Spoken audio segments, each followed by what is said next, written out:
Recording 55. You will hear a phone conversation in which a woman talks to a public transport official about something she has lost. First, you have some time to look at questions 1 to 4.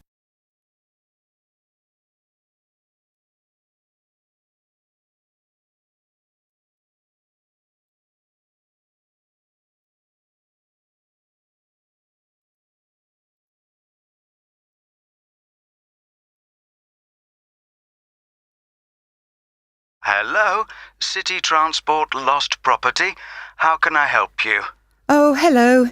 Yes, I'm calling about a suitcase I lost yesterday. I don't suppose I'll get it back, but I thought I'd try. Well, some people do hand lost items in, so you might be lucky. Let's put the details into the computer. OK. Right, so let's start with a description of the suitcase. OK, well, it's small, and it's the type you can pull along on wheels. How about the colour? Yes, it's black, but not exactly plain black. It has some narrow stripes down it, sort of grey. Actually, no, they're white, now I think about it. OK, I'll just add that information. Now, were there any items inside it? Yes, I had a big bunch of keys in there. Luckily, my assistant manager has an identical set, so she's going out this morning to get some copies made.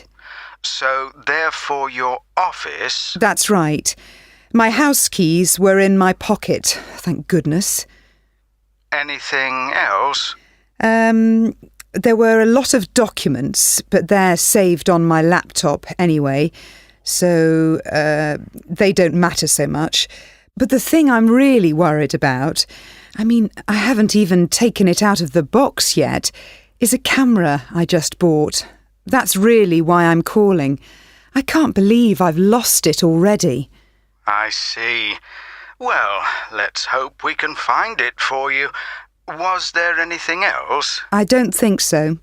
Any credit cards? They were in my handbag, and I had my passport inside my jacket pocket. Before you hear the rest of the conversation, you will have some time to look at the questions 5 to 10.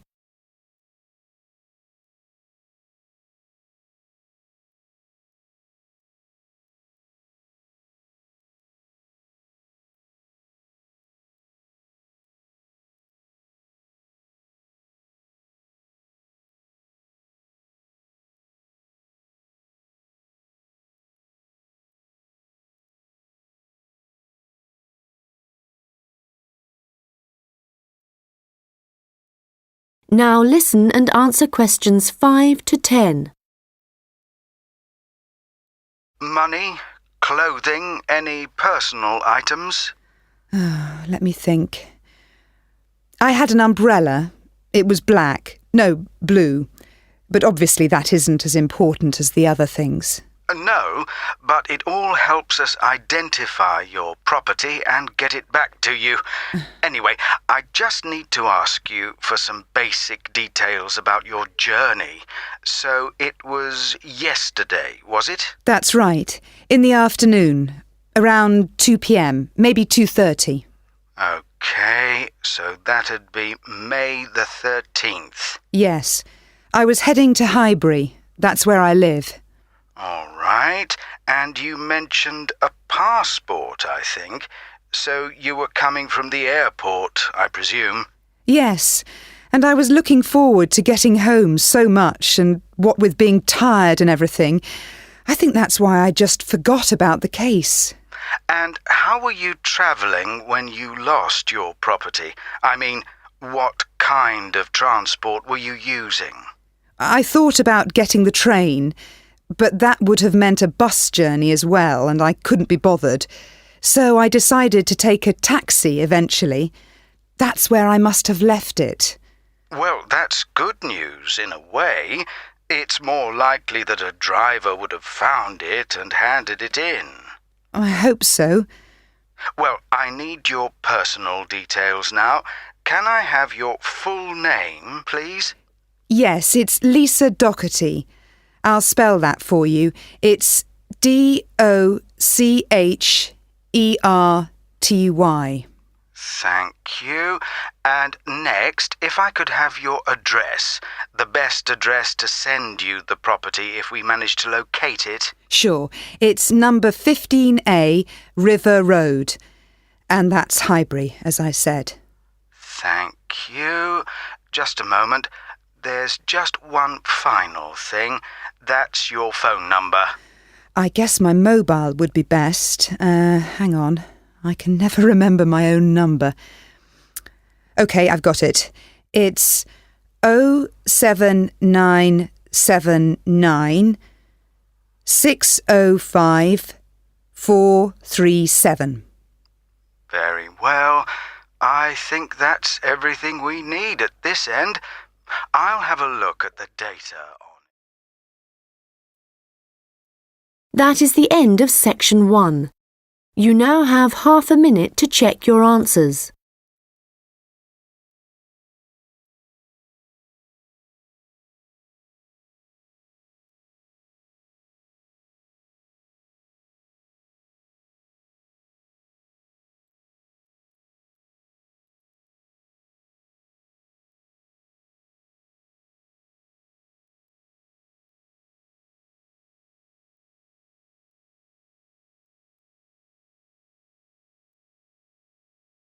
Now turn to section 2.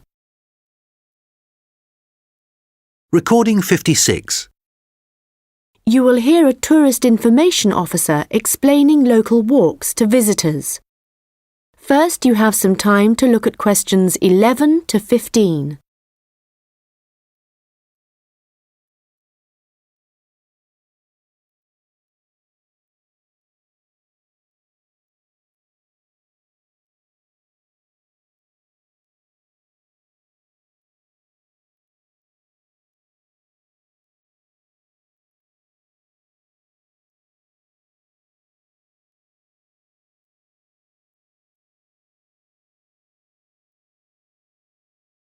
Welcome to everyone here. I hope you enjoy your stay in our village and enjoy the local scenery. I'll tell you a bit about the forest and mountain tracks in a minute, but first, I'll just give you an idea of where everything is in the village. So, we're here in the Tourist Information Center, and when you come out of the center, you're on Willow Lane, just opposite the pond. If you want to get to the supermarket for your supplies of food and water, go right. That's the quickest way, and then turn right at the top of Willow Lane. And it's the second building you come to, opposite the old railway station. If you're planning on doing some serious climbing and you need some equipment, we do have an excellent climbing supplies store just 5 minutes walk away. Turn left once you're outside the Tourist Information Center. Take Willow Lane all the way up to Pine Street. You want to go left along here. Then keep walking and go up Mountain Road on your right until you come to the next turning on the left. Head down there and you'll come to the climbing supplies store. If you get to the small building that sells ski passes, you'll know you've gone too far. You also need to head to Pine Street for the museum. It's small, but well worth a visit if you're interested in the history of the village and the old gold mining industry. So, when you reach Pine Street from here, you'll see the old railway line on the other side of the road. Turn left into Pine Street and keep going until you come to Mountain Road. And just past here, the museum will be on your left, just behind the railway line. Don't worry about crossing over the tracks. The train stopped running through here in 1985. If you're planning on following one of the easier forest walks, you might like to hire a bicycle. To get to the hire shop, again, you need to head to Pine Street. On the left-hand side of Pine Street, you'll see the town hall. Go down the little road that you come to just before it, and you'll find the bike hire shop just behind the hall. They have a good range of bikes, so I'm sure you'll find something that suits your needs. Last but not least, if you're hungry after a long day's trek, I can recommend our local cafe. Again, when you leave the Tourist Information Center, turn right and follow Willow Lane until it joins Pine Street. And right opposite, on the far side of the railway tracks, is the cafe. Before you hear the rest of the conversation, you will have some time to look at the questions 16 to 20.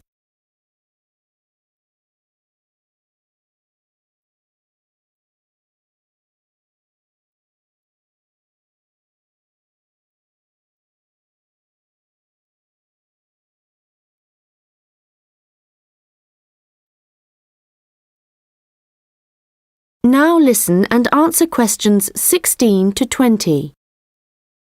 Okay, let me tell you a little bit about the different tracks we have here.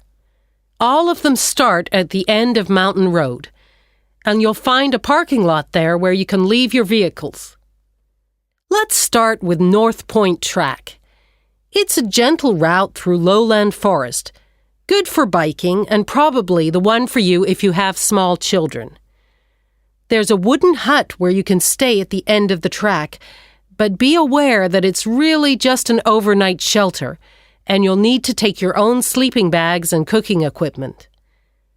Another option is the Silver River Track. As the name suggests, you'd be following the river for most of the way, and you get to see some of our beautiful native birds. But the track also goes through a densely forested area.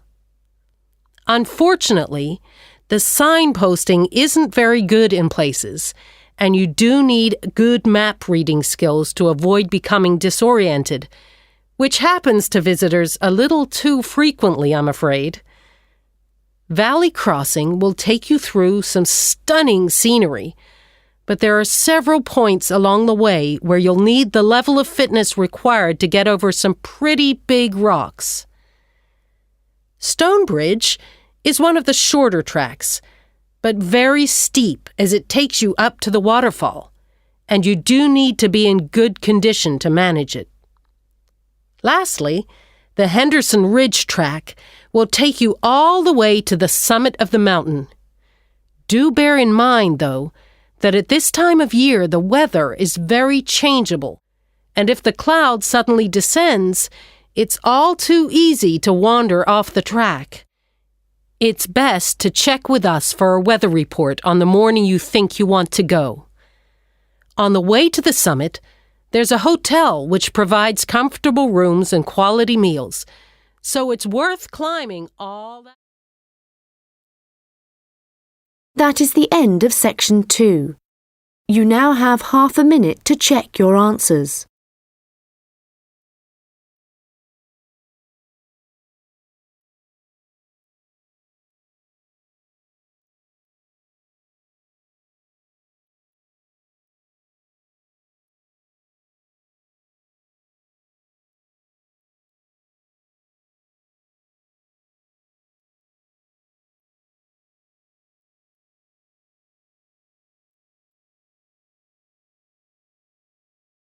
Now turn to section 3.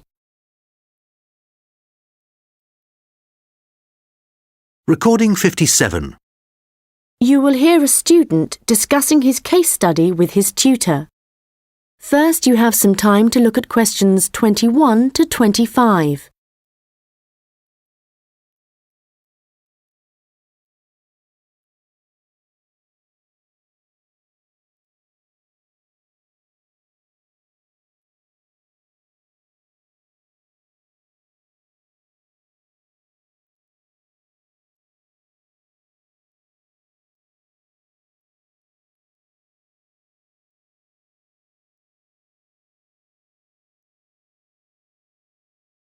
Well, James, I've had a look over your case study, and for a first draft, it looks promising. I have to be honest, When you told us we had to write about a furniture company, it didn't sound like the kind of thing that would interest me. But since then, I've changed my mind. Why's that? Well, as you know, Furniture Rossi is an Australian company, still comparatively small compared to some of the high street stores, but it's got plans to expand into foreign markets, so I chose it for that reason.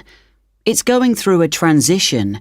It's a family-run business aiming to build a global brand. All right, and you've made that clear in your writing. One thing, though, that I think you've overlooked is why Luca Rossi started a furniture company here in Australia in the first place. Well, he'd just got an arts degree, hadn't he? And people were trying to talk him into an academic profession, but he wanted a practical job, something he thought would be more satisfying in the long run. His grandfather had been a craftsman. He'd made furniture in Italy, and he'd passed this skill on to Luca's father. And, well, Luca thought he'd like to continue the tradition. Yes, that was the motivation behind his decision. And what was it, do you think, that gave Furniture Rossi a competitive edge over other furniture companies? I wouldn't think it was price. It's always been at the higher end of the market. But according to my research, it was to do with the attitude of the employees. They were really focused on giving good customer service. Yes, Luca Rossi insisted on that. Their promotional campaigns also emphasised the fact that the wood only came from Australian forests. But that was the case with their rivals too, so it wouldn't have made them stand out. OK, we'll have a careful look at the content of your case study in a minute, but I just want to make a general comment first before you start writing your second draft. OK. Yes, what I'd like to see more of is your opinion. A bit more critical thinking rather than the bare facts. But it's good to see you've been careful with your referencing this time. Thanks. And I read and reread my work, so I'm pretty sure there aren't any errors with the language. Yes, it's fine. Oh, but there's one other thing I could probably mention at this point. Yes? Well, at the end of term, you'll also be giving a presentation, also on Furniture Rossi. Yes. I haven't given it much thought yet. Understandably, but while you're writing the case study, I'd recommend you think about what kind of information would be suitable to use in your presentation. Remember, the last time you gave a presentation on a company, you spent a considerable part of the time providing the audience with financial data. But they probably needed to hear more about company strategy. Yes. I did concentrate rather too much on the figures. I'll make sure there's a balance this time. Good.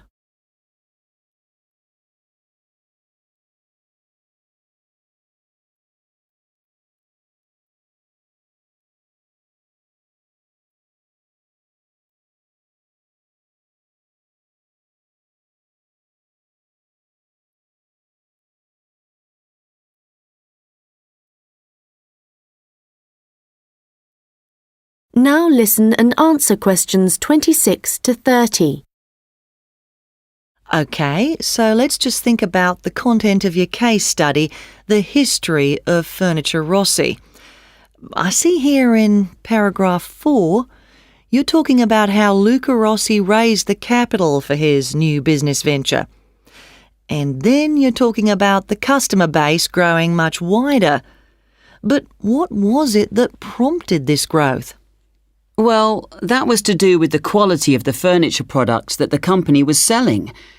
People loved that it was all handmade and would last. And because demand from customers kept growing? Well, then Rossi needed to take on more craftsmen so they could make sure the orders were ready on time. And then he also had to set up 2 new warehouses to make distribution quicker. Yes, and from there, the company really grew. But think what happened next. They started looking at ways to increase their profits and called in a consultant. And what he saw immediately was that the infrastructure was completely outdated. They were paying 3 full-time admin staff just for data entry. So he recommended they upgrade their software programs, and that, in turn, cut operational costs and just speeded everything up. I'm surprised they didn't get onto that earlier.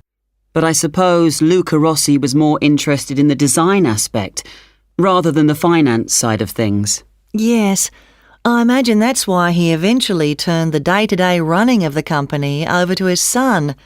And in fact, it was the son, Marco, who persuaded his father to move on from traditional television advertising and go online instead. I guess that's the best way to reach people. It can be, but initially customers actually complained. Why?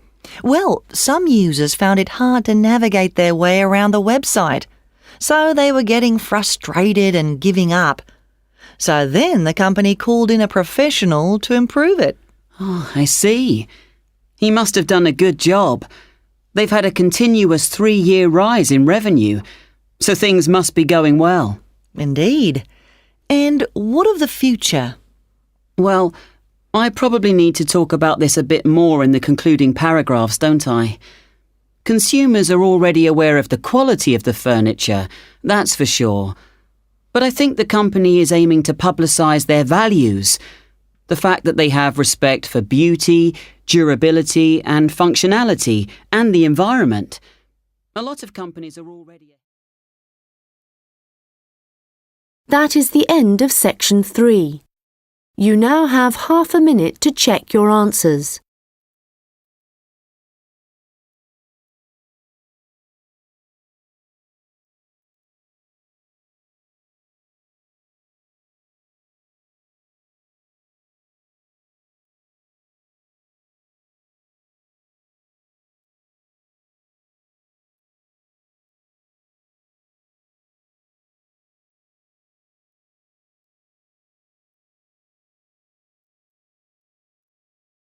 Now turn to section 4.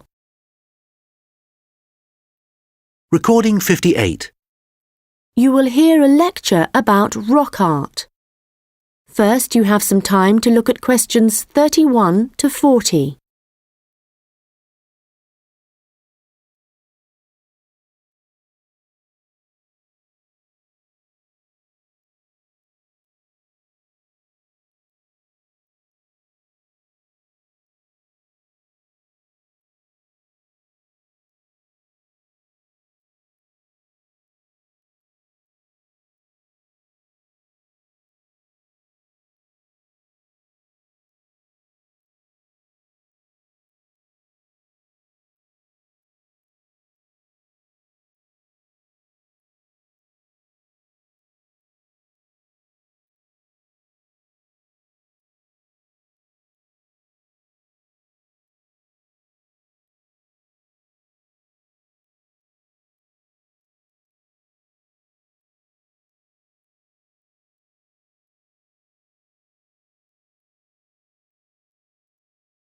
Now listen carefully and answer questions 31 to 40.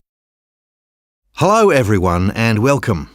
As part of this series of lectures on the development of early humans, today we are looking at rock art, the paintings and drawings produced by prehistoric peoples as they spread across the continents. If you've been lucky enough to look at a piece of rock art close up, you'll know it's an experience that makes you wonder about the passage of time and our own history. But rock art also has a practical value for researchers, and let's start by considering why that is. Firstly, it provides vital information about the way that people evolved, information not always easily obtainable from excavated artefacts alone. Secondly, rock art tells us about migration, where people came from and where perhaps they went next. Rock art is found all over the world, and this in itself is not surprising. But what is rather amazing, you might think, is how similar some images are, whether you're looking at a rock face in South Africa or standing inside a cave in Spain. Let me give you an example. When our ancestors drew humans, they would often draw them as stick figures. But if they drew a face, then the eyes were almost always very prominent, very open and wide. And of course, animals are very common in rock art. But one animal which is very interesting to researchers is the lizard, because whenever you see a prehistoric painting of one, it's depicted either in profile or looking down on it from above.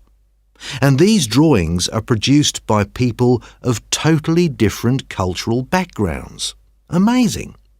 But how can this be the case, that similar artistic styles exist in such distant locations?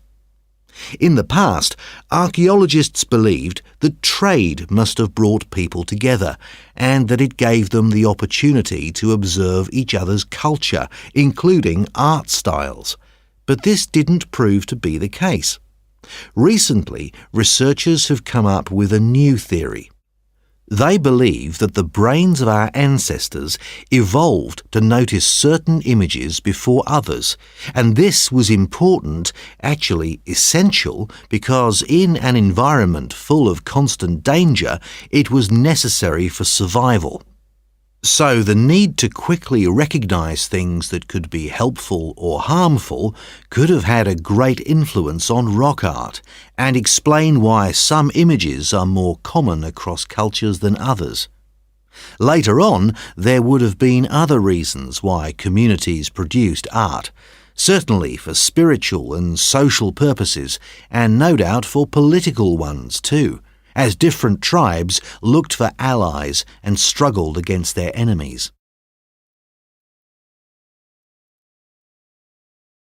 Well, as I said before, you can find rock art all over the world, but I'd like to focus now on the rock art of the Aboriginal people of Australia. The images that survive in this part of the world span at least 20,000 years. In fact, the Aborigines were still practicing this art form in the late 18th century when the Europeans began to arrive, and certain images point to the contact between them. For example, the Aborigines began to draw ships which they would have seen along the coast. It's hard for us to imagine what they must have thought when these first began to appear. Another image that is evidence of European arrival is that of horses, an animal that would have been very alien to the Australian landscape. It isn't actually known how many sites there are across Australia where rock art can be found, but unfortunately we do know that much of the art is being lost to us. Erosion, of course, is one of the key reasons for its destruction, but human activity is also increasingly responsible. Since the 1960s, industry alone has destroyed around an estimated 10,000 pieces of art. At this rate, in 50 years, half of all Australian rock art could have disappeared for good. Vandalism is sadly another factor, and although most people, I believe, would wish to preserve this art, I'm afraid that tourism is another reason why the art is disappearing. In some cases, the art is damaged when people